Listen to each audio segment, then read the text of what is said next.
तरफ से सुप्रभात। अभी तक में हम लोगों ने पहली कविता पढ़ी। कविता का शीर्षक था वह चिड़िया जो। दूसरा कहानी आया बचपन, जिसको हम लोगों ने पढ़ा समझा।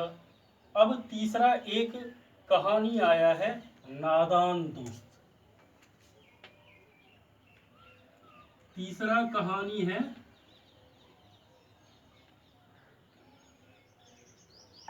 नादान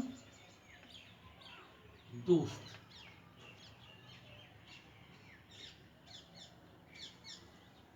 अब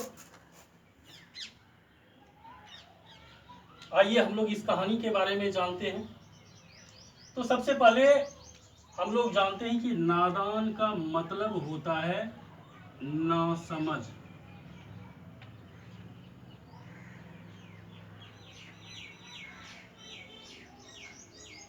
नादान का मतलब होता है नासमझ, जिसमें कम बुद्धि है। कम बुद्धि वाले को नासमझ कहते हैं। और कम बुद्धि में किया गया कार्य जो होता है वह हमेशा ही गलत होता है। तो वैसे ही नासमझी के द्वारा किया गया मूर्खतापूर्ण कार्य,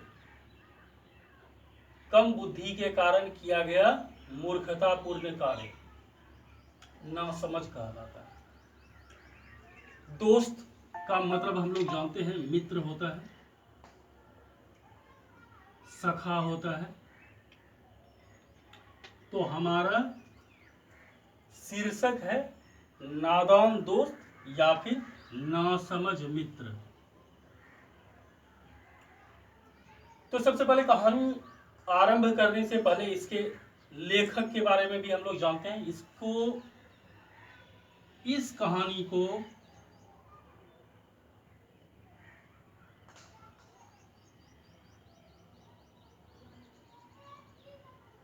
मुंशी प्रेमचंद्र के द्वारा लिखा गया है।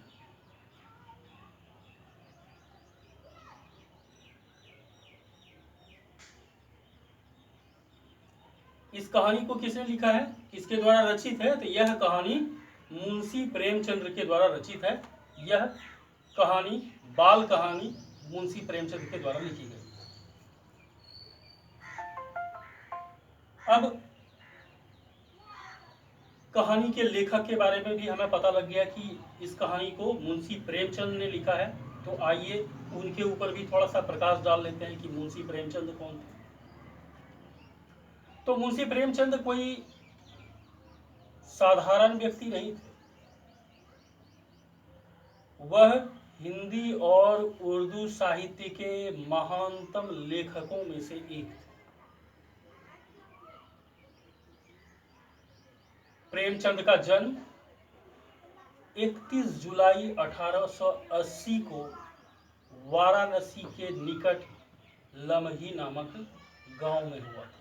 वाराणसी हम लोग जानते हैं, बनारस का नाम वाराणसी है और बनारस उत्तर प्रदेश में स्थित है।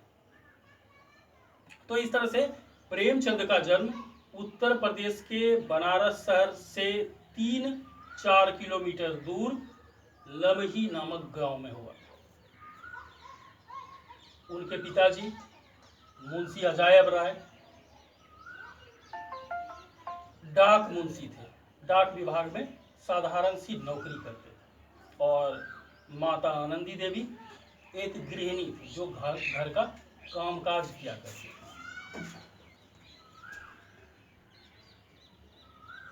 मुंशी प्रेमचंद का जीवन सभी लेखकों की तुलना में बड़ा ही कष्टमय रहा। उनकी लिखी हुई जितनी भी रचनाएं वह तो काफी प्रसिद्ध हुई, अंतर्राष्ट्रीय स्तर पर प्रसिद्ध हुई। कुछ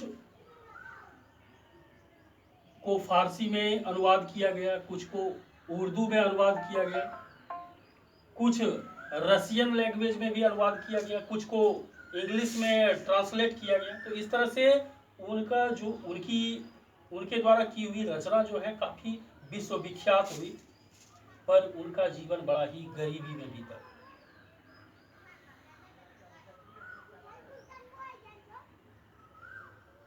प्रेमचंद मूल रूप से किसानों के बारे में, निम्न वर्ग और मध्यम वर्गीय परिवारों के ऊपर और घरेलू समस्या के साथ साथ वो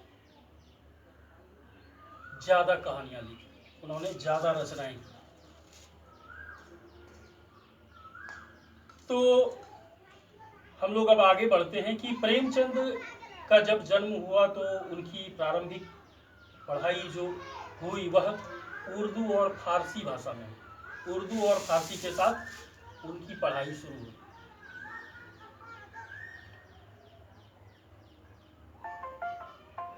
घर की स्थिति अच्छी नहीं होने के कारण उनको ठीक समय पर भोजन नहीं मिल पाता था, ठीक से भोजन नहीं मिल पाता था, पहनने को कपड़े नहीं मिल पाते थे, और यहाँ तक कि प्रेमचंद को खाली पैर ही विद्यालय जाना पड़ता था, नंगे पांव ही जाते थे। प्रेमचंद का मूल नाम धनपत राय था और जब वो 7-8 वर्ष के थे तभी उनकी माता का देहांत हो गया। माता के देहांत के उपरांत उनके पिताजी ने दूसरी शादी कर ली और शादी के पश्चात नई माँ का आगमन हुआ, सौतेली माँ का आगमन हुआ, और सौतेली माँ का व्यवहार उनके प्रति अच्छा नहीं था, बड़ा ही कर्कश व्यवहार था, बड़ा ही खराब व्यवहार था। इसके चलते क्या हुआ कि प्रेमचंद को बचपन में माँ का भी प्यार नहीं मिल पाया। खैर धीरे धीरे उनकी पढ़ाई जारी रही और इस तरह से उन्होंने मैट्रिक की परीक्षा उत्तीर्ण की। 1898 ईस्वी में उन्होंने मैट्रिक की परीक्षा उत्तीर्ण की। जब वो 15 साल के थे तो तभी उनकी शादी एक उनसे बड़े उम्र की लड़की से करा दिया गया जो देखने में काफी ही बदसूरत थी, लेकिन उनकी पत्नी का भी व्यवहार अच्छा नहीं था, जिसके चलते कि वह ज्यादा समय तक नहीं चल पाया। इसी बीच शादी के 1 वर्ष उपरांत ही उनके पिताजी का देहांत हो गया। अब पिताजी का जब देहांत हो गया तो उनके ऊपर पूरे परिवार का बोझ पड़ गया, पूरे परिवार का बोझ आ गया। आर्थिक संकटों से तो पहले से ही परिवार जूझ रहा था और ऊपर से यह एक और संकट आ गया कि पिताजी की मृत्यु हो गई।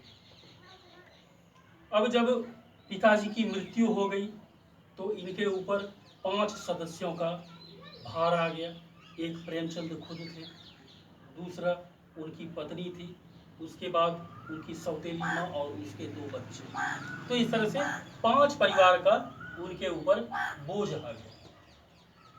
कहा जाता है कि उस समय में वो एक वकील साहब के यहाँ ट्यूशन पढ़ाया करते थे और उनसे उनको 5 रुपया मिलता था, जिससे वो 2 रुपया खुद रखते थे और 3 रुपया वो घर भेज दिया करते थे।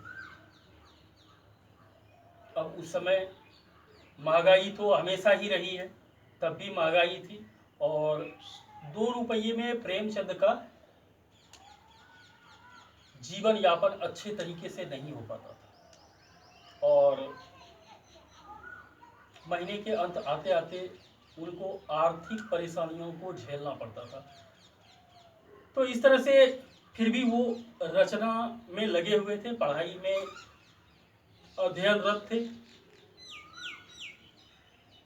जब उनकी आयु 13 वर्ष की थी तभी उन्होंने एक नाटक लिख डाला था।